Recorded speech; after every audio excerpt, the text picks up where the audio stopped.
Krishna Krishna, Hare Hare, Hare Rama, Hare Rama, Rama Rama, Hare Hare.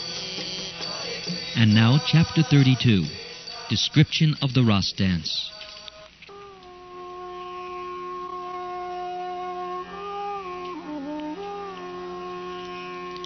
Thus, hearing the Supreme Personality of Godhead, Krishna, speaking to pacify them, the gopis became very much pleased.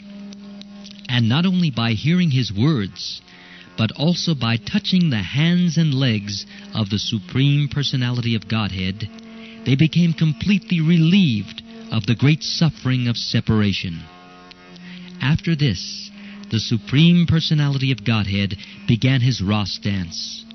A dance in the midst of many girls is called a Ras dance. So Krishna began to dance among the most beautiful and fortunate girls within the three worlds. The gopis of Vrindavan, who were so attracted to him, danced with Krishna hand in hand.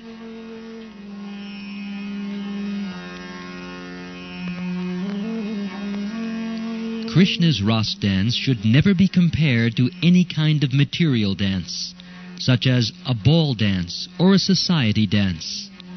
The Ras dance is a completely spiritual performance. In order to establish this fact, Krishna, the supreme mystic, expanded himself in many forms and stood beside each gopi. Placing his hands on the shoulders of the gopis, on both sides of him, he began to dance in their midst. The mystic expansions of Krishna were not perceived by the gopis, because Krishna appeared alone to each of them. Each gopi thought that Krishna was dancing with her alone. Above that wonderful dance flew many airplanes carrying the denizens of the heavenly planets, who were very anxious to see the wonderful dance of Krishna with the gopis. The Gandharvas and Kinnaras began to sing, and accompanied by their respective wives, all the Gandharvas began to shower flowers on the dancers.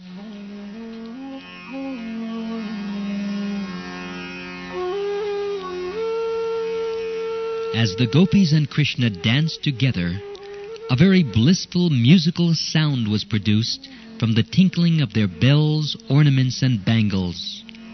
It appeared that Krishna was a greenish sapphire locket in the midst of a golden necklace decorated with valuable stones. While Krishna and the gopis danced, they displayed extraordinary bodily features. The movements of their legs, their placing their hands on one another, the movements of their eyebrows, their smiling, the movements of the breasts of the gopis and their clothes, their earrings, their cheeks, their hair with flowers. As they sang and danced, these combined together to appear like clouds, thunder, snow, and lightning. Krishna's bodily features appeared just like a group of clouds. Their songs were like the thunder. The beauty of the gopis appeared to be just like lightning in the sky, and the drops of perspiration visible on their faces appeared like falling snow. In this way, both the gopis and Krishna fully engaged in dancing.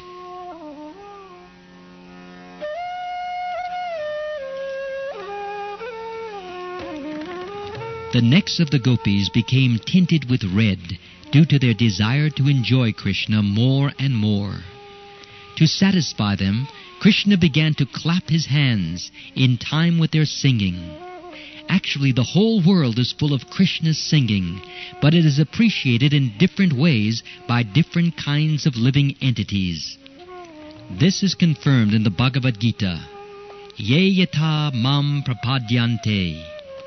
Krishna is dancing, and every living entity is also dancing. But there is a difference in the dancing in the spiritual world and in the material world. This is expressed by the author of Chaitanya Charitamrita, who says that the master dancer is Krishna, and everyone is his servant. Everyone is trying to imitate Krishna's dancing. Those who are actually in Krishna consciousness respond rightly to the dancing of Krishna. They do not try to dance independently. But those in the material world try to imitate Krishna as the Supreme Personality of Godhead. The living entities are dancing under the direction of Krishna's Maya and are thinking that they are equal to Krishna. But this is not a fact. In Krishna consciousness, this misconception is absent. For a person in Krishna consciousness knows that Krishna is the Supreme Master, and everyone is his servant. One has to dance to please Krishna, not to imitate or to become equal to the Supreme Personality of Godhead.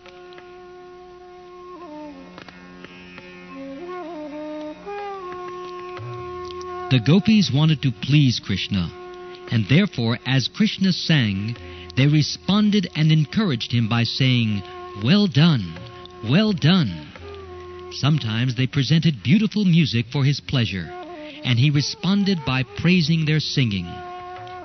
When some of the gopis became very tired from dancing and moving their bodies, they placed their hands on the shoulders of Sri Krishna. Then their hair loosened and flowers fell to the ground.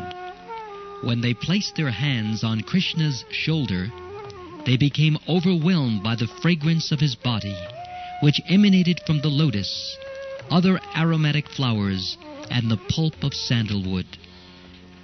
They became filled with attraction for him, and they began to kiss one another. Some gopis touched Krishna cheek to cheek, and Krishna began to offer them chewed betel nuts from his mouth, which they exchanged with great pleasure by kissing. And by accepting those betel nuts, the gopis spiritually advanced.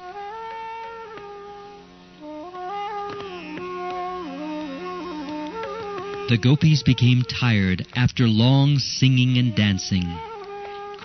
Krishna was dancing beside them, and to alleviate their fatigue, they took Sri Krishna's hand and placed it on their raised breasts. Krishna's hand, as well as the breasts of the gopis, are eternally auspicious. Therefore, when they combined, both of them became spiritually enhanced.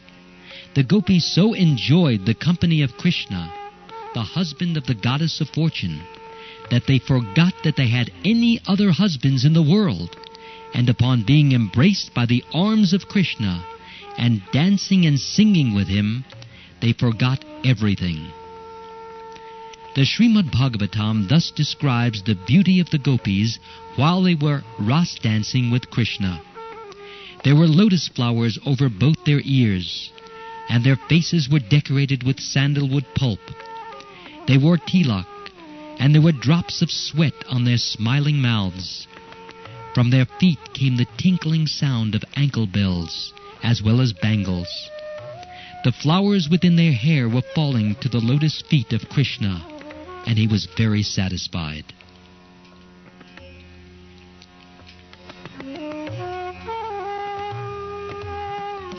As stated in the Brahma Samhita, all these gopis are expansions of Krishna's pleasure potency. Touching their bodies with his hands and looking at their pleasing eyes, Krishna enjoyed the gopis exactly as a child enjoys playing with the reflection of his body in a mirror. When Krishna touched the different parts of their bodies, the gopis felt surcharged with spiritual energy. They could not adjust their loosened clothes, although they tried to keep them properly. Their hair and garments became scattered, and their ornaments loosened, and they forgot themselves in company with Krishna. While Krishna was enjoying the company of the gopis in the Ras dance, the astonished demigods and their wives gathered in the sky. The moon, being afflicted with a sort of lust, began to watch the dance and became stunned with wonder. The gopis had prayed to the goddess Katyayani to have Krishna as their husband. Now Krishna was fulfilling their desire by expanding himself in as many forms as there were gopis and enjoying them exactly as a husband.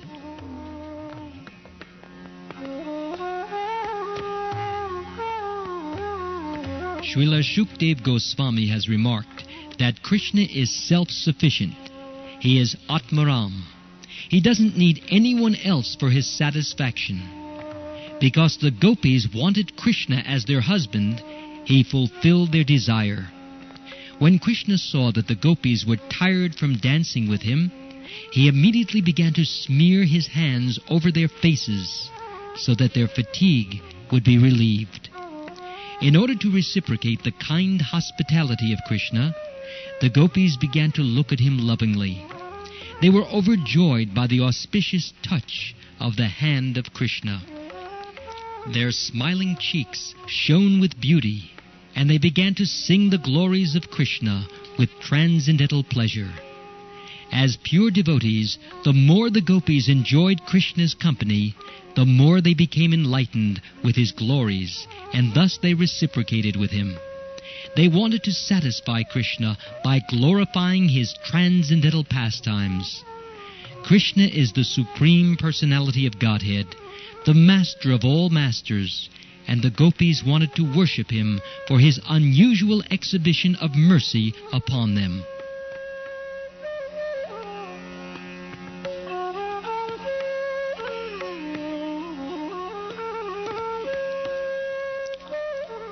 Both the gopis and Krishna entered the water of the Yamuna just to relieve their fatigue from the Ras dance. The lily flower garlands around the necks of the gopis were strewn to pieces due to their embracing the body of Krishna, and the flowers were reddish from being smeared with the kumkum on their breasts. The bumblebees were humming about in order to get honey from the flowers. Krishna and the gopis entered the water of the Yamuna, just as an elephant enters a water tank with his many female companions. Both the gopis and Krishna forgot their real identity, playing in the water, enjoying each other's company, and relieving the fatigue of Ras dancing. The gopis began to splash water on the body of Krishna, all the while smiling, and Krishna enjoyed this. As Krishna was taking pleasure in the joking words and splashing water, the demigods in the heavenly planets began to shower flowers. The demigods thus praised the super-excellent Ras dance of Krishna, the supreme enjoyer, and his pastimes with the gopis in the water of Yamuna.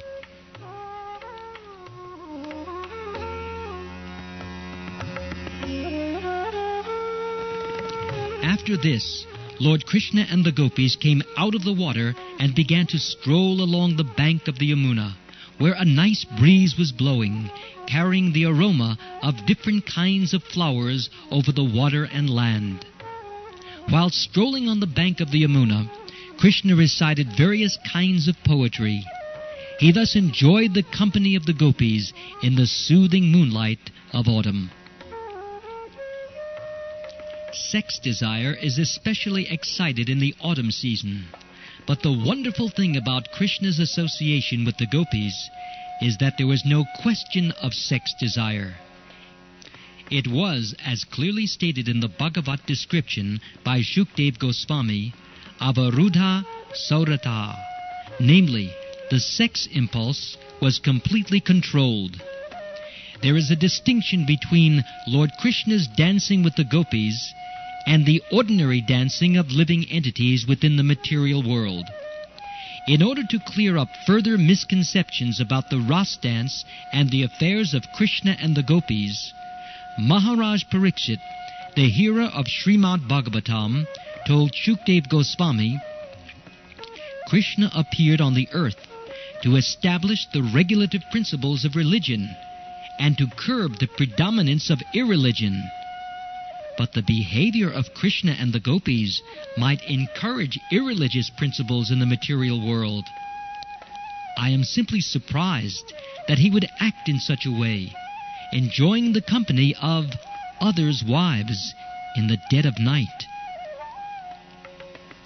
This statement of Maharaj Parikshit was very much appreciated by Shukdev Goswami. The answer anticipates the abominable acts of the Mayavadi impersonalists who place themselves in the position of Krishna and enjoy the company of young girls and women.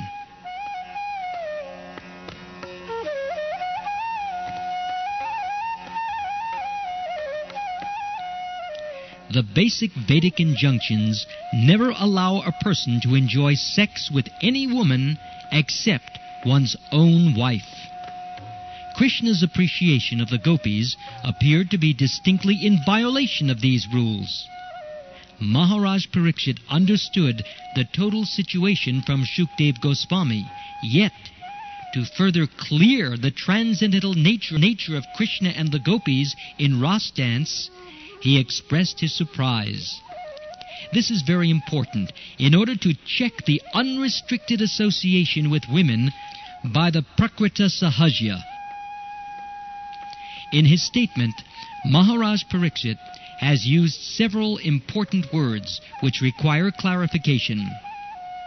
The first word, Jagupsatam, means abominable. The first doubt of Maharaj Parikshit was as follows. Lord Krishna is the Supreme Personality of Godhead who has advented himself to establish religious principles. Why then did he mix with others' wives in the dead of night and enjoy dancing, embracing, and kissing? According to the Vedic injunction, this is not allowed. Also, when the gopis first came to him, he gave instructions to them to return to their homes. To call the wives of other persons or young girls and enjoy dancing with them is certainly abominable, according to the Vedas. Why should Krishna have done this?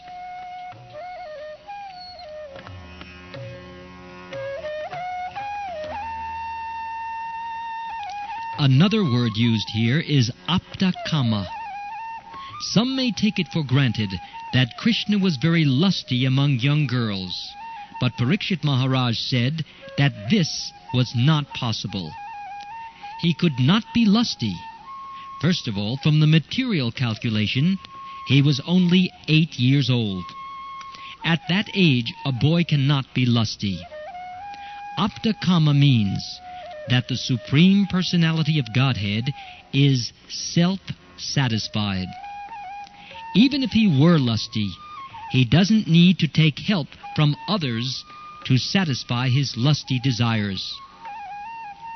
The next point is that, although not lusty himself, he might have been induced by the lusty desires of the gopis.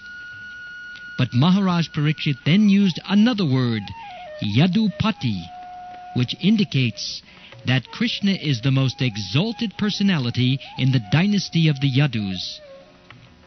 The kings in the dynasty of Yadu were considered to be the most pious, and their descendants were also like that. Having taken birth in that family, how could Krishna have been induced, even by the gopis?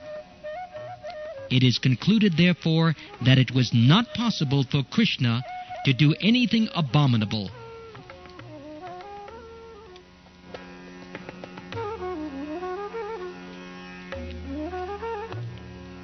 But Maharaj Parikshit was in doubt as to why Krishna acted in that way. What was the real purpose? Another word Maharaj Parikshit used when he addressed Shukdev Goswami is suvrata, which means to take a vow to enact pious activities. Shukdev Goswami was an educated brahmachari, and under the circumstances, it was not possible for him to indulge in sex. This is strictly prohibited for brahmacharis, and what to speak of a brahmachari like Shukdev Goswami. But because the circumstances of the Ras dance were very suspect, Maharaj Parikshit inquired for clarification from Shukdeva Goswami. Shukdev Goswami immediately replied that transgressions of religious principles by the Supreme Controller testify to his great power. For example, fire can consume any abominable thing. That is the manifestation of the supremacy of fire. Similarly, the sun can absorb water from a urinal or from stool, and the sun is not polluted. Rather, due to the influence of sunshine, the polluted contaminated place becomes disinfected and sterilized.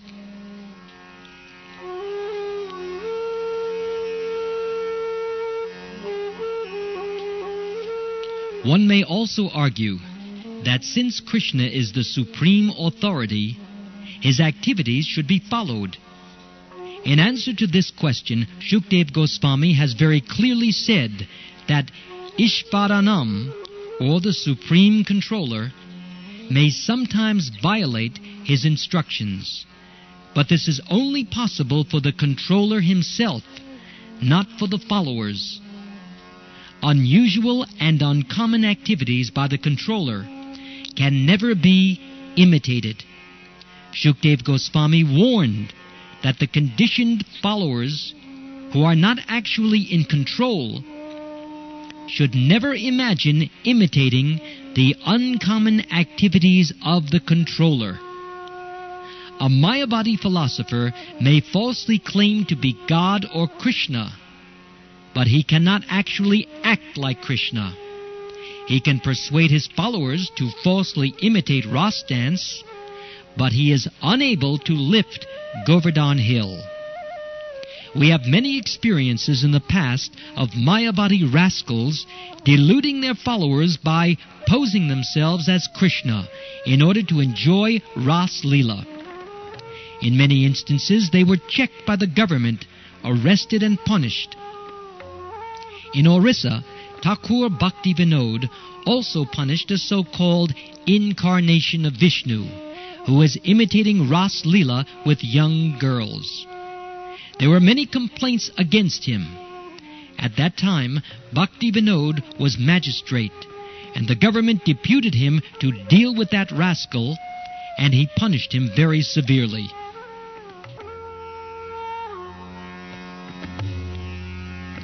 The Ras Leela dance cannot be imitated by anyone. Shukdeva Goswami warns that one should not even think of imitating it. He specifically mentions that if, out of foolishness, one tries to imitate Krishna's Ras dance, he will be killed, just like a person who wants to imitate Lord Shiva's drinking of an ocean of poison. Lord Shiva drank an ocean of poison and kept it within his throat. The poison made his throat turn blue, and therefore Lord Shiva is called Nilakanta. But if any ordinary person tries to imitate Lord Shiva by drinking poison or smoking ganja, he is sure to be vanquished and will die within a very short time. Lord Sri Krishna's dealing with the gopis was under special circumstances.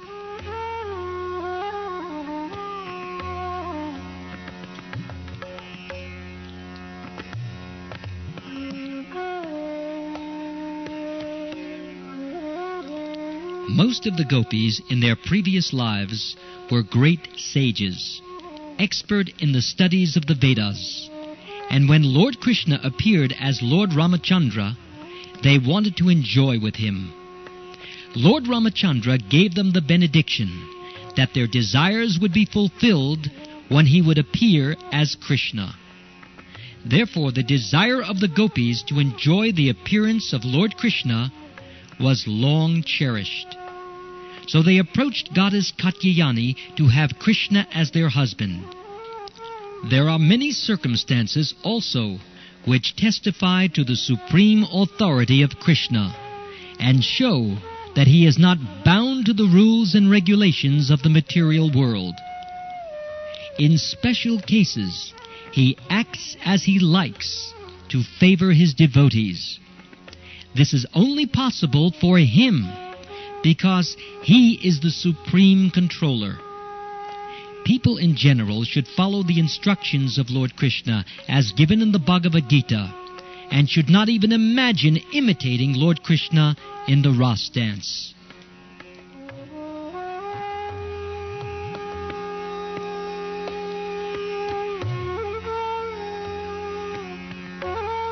Krishna's lifting of Govardhan Hill, his killing great demons like Putana and others, are all obviously extraordinary activities.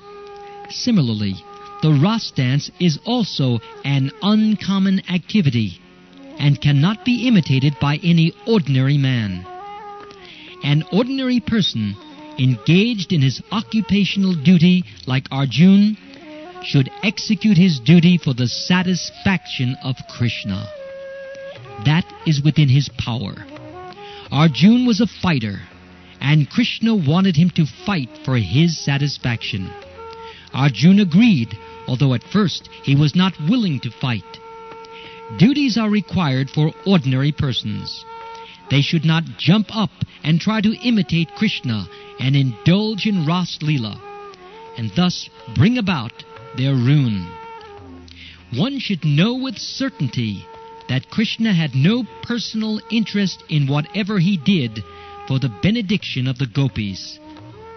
As stated in the Bhagavad Gita, Namam karmani limpanti. Krishna never enjoys or suffers the result of his activities. Therefore, it is not possible for him to act irreligiously. He is transcendental to all activities and religious principles. He is untouched by the modes of material nature. He is the supreme controller of all living entities, either in human society, in the demigod society in heavenly planets, or in lower forms of life. He is the supreme controller of all living entities and of material nature. Therefore, he has nothing to do with religious or irreligious principles.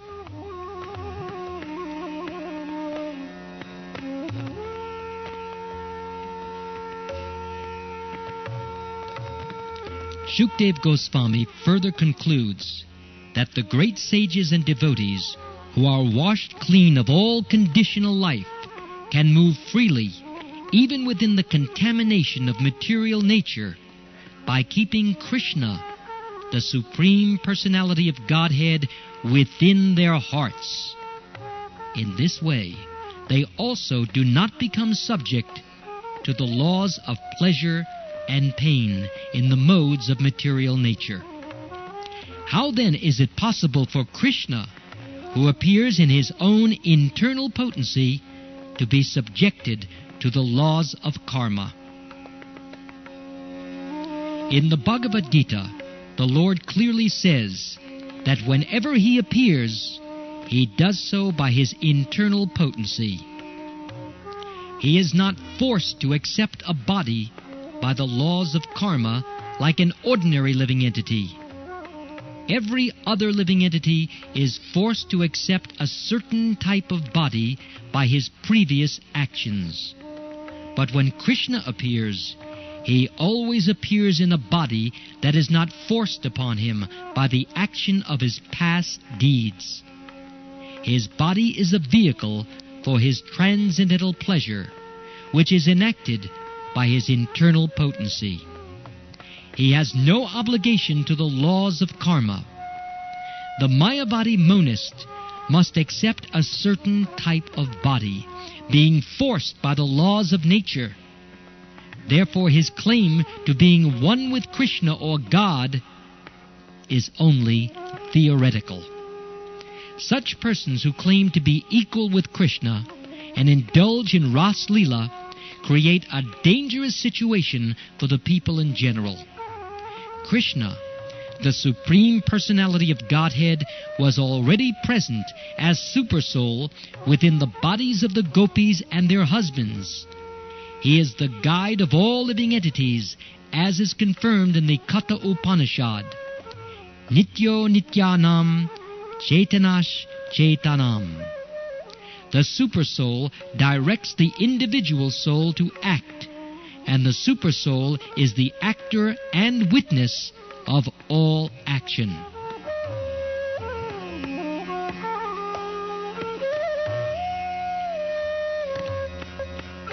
It is confirmed in the Bhagavad Gita that Krishna is present in everyone's heart, and from him come all action, remembrance, and forgetfulness.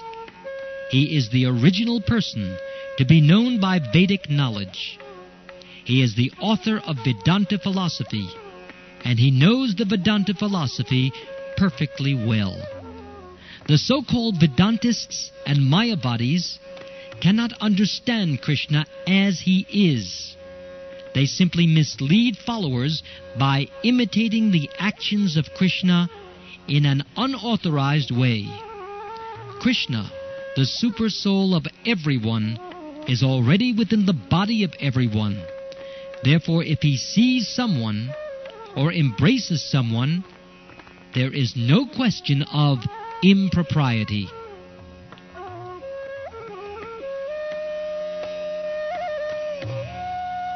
Some ask that if Krishna is self-sufficient, why should he at all manifest pastimes with the gopis, which are disturbing to the so-called moralists of the world?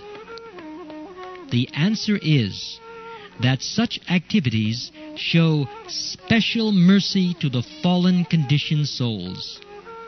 The gopis are also expansions of his internal energy. But because Krishna wanted to exhibit the Ras Leela, they also appeared as ordinary human beings. In the material world, pleasure is ultimately manifested in the sex attraction between man and woman. The man lives simply to be attracted by women, and the woman lives simply to be attracted by men. That is the basic principle of material life. As soon as these attractions are combined, people become more and more implicated in material existence. In order to show them special favor, Krishna exhibited this Ras Leela dance. It is just to captivate the conditioned soul. Since they are very much attracted by sexology, they can enjoy the same life with Krishna and thus become liberated from the material condition.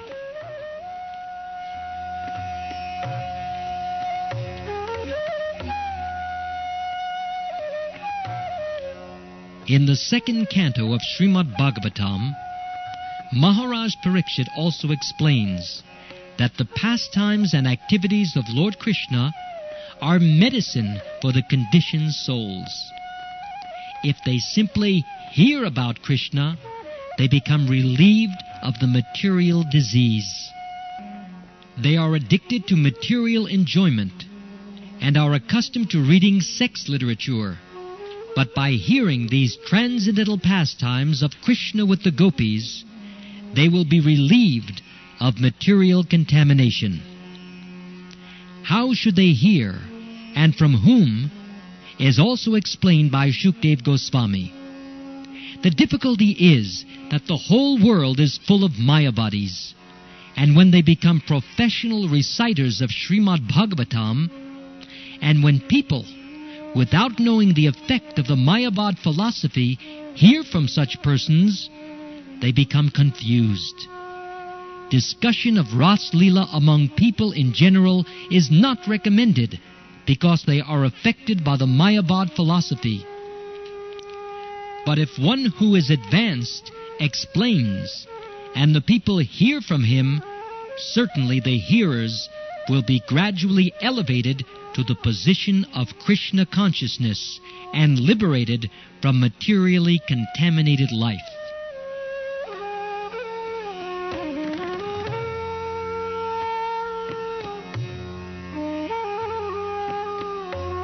Another important point is that all the gopis who danced with Krishna were not in their material bodies.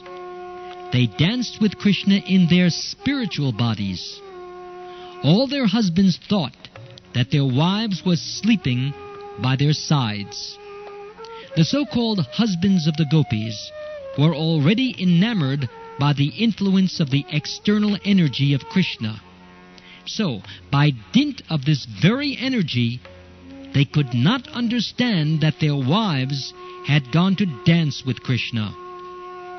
What then is the basis of accusing Krishna of dancing with others' wives?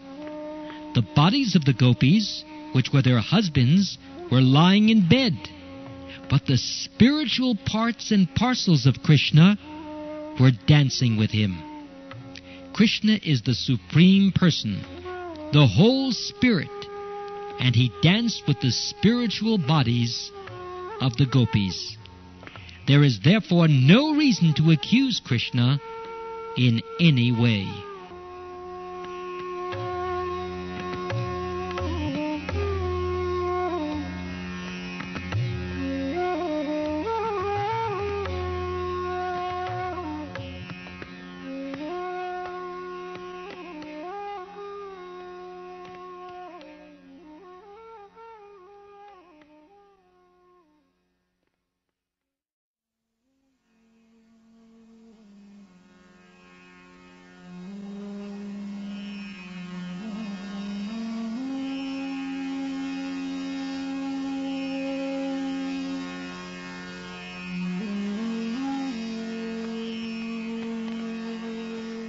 After the Ras dance was over, the night, or the night of Brahma, a very, very long period, as mentioned in the Bhagavad Gita, the night turned into Brahma Muhurta. The Brahma Muhurta takes place about 1.5 hours before sunrise. It is recommended that one should rise from bed at that time, and after finishing daily ablutions, take to spiritual activities by performing Mangal Arti and chanting the Hare Krishna mantra. This period is very convenient for the execution of spiritual activities. When that auspicious moment arrived, Krishna asked the gopis to leave. Although they were not willing to quit his company, they were very obedient and dear to him. As soon as Krishna asked them to go home, they immediately left and returned home.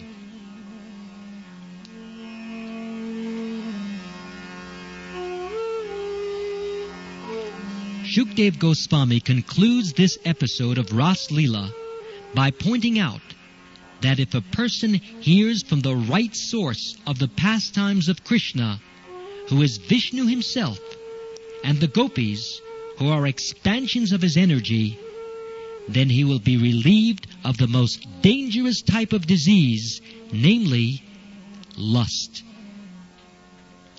If one actually hears Ras Leela, he will become completely freed from the lusty desire of sex life and elevated to the highest level of spiritual understanding. Generally, because they hear from Mayavadis, and they themselves are Mayavadis, people become more and more implicated in sex life. The conditioned soul should hear the Ras Leela dance from an authorized spiritual master and be trained by him so that he can understand the whole situation. Thus, one can be elevated to the highest standard of spiritual life. Otherwise, one will be implicated. Material lust is a kind of heart disease, and to cure the material heart disease of the conditioned soul, it is recommended that one should hear, but not from the impersonalist rascals. If one hears from the right sources with right understanding, then his situation will be different.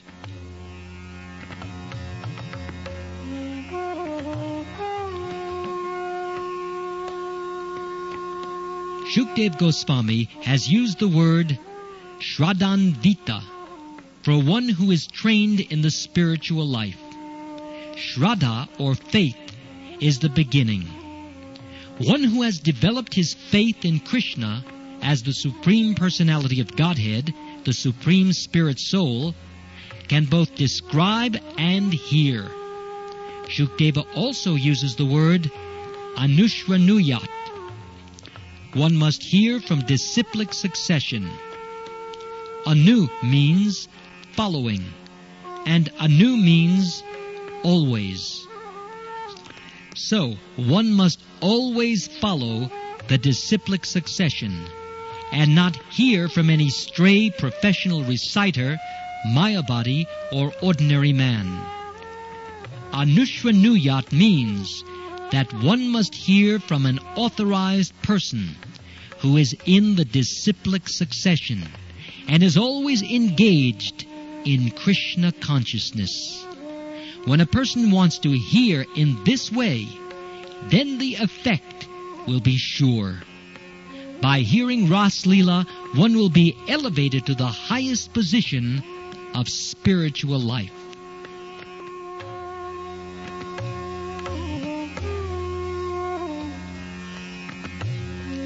Shukdev Goswami uses two specific words, Bhaktim and Param. Bhaktim Param means execution of devotional service above the neophyte stage.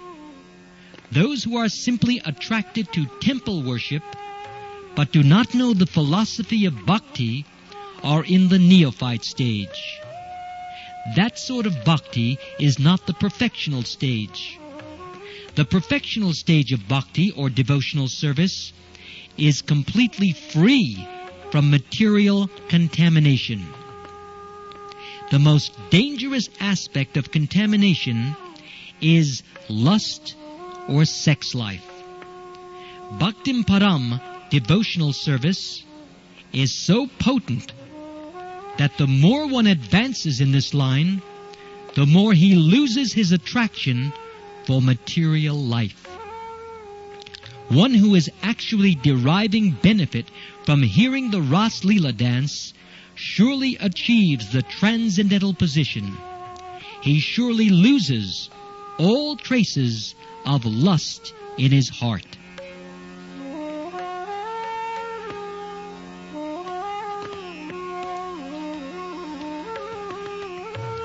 Srila Vishwanath Chakravarti Thakur points out that according to Bhagavad Gita, the Brahma day and Brahma night are periods of solar years expanding to 4,300,000 multiplied by 1,000. According to Vishwanath Chakravarti Thakur, the Ras dance was performed during the long period of Brahma's night. But the gopis could not understand that. In order to fulfill their desire, Krishna extended the night to cover such a great period of time. One may ask how this was possible. And Vishwanath Chakravarti Thakur reminds us that Krishna, although bound by a small rope, could show his mother the whole universe within his mouth. How was this possible? The answer is that he can do anything for the pleasure of his devotees. Similarly, because the gopis wanted to enjoy Krishna, they were given the opportunity to associate with him for a long period. This was done according to his promise. When Krishna stole the garments of the gopis while they were taking bath in Chirgat on the Yamuna, Krishna promised to fulfill their desire in some future night. In one night, therefore, they enjoyed the company of Krishna as their beloved husband. But that night was not an ordinary night. It was the night of Brahma and lasted millions and millions of years. Everything is possible for Krishna, for he is the supreme controller. Thus ends the Bhaktivedanta purport of the 32nd chapter of Krishna, Description of the Ras Dance.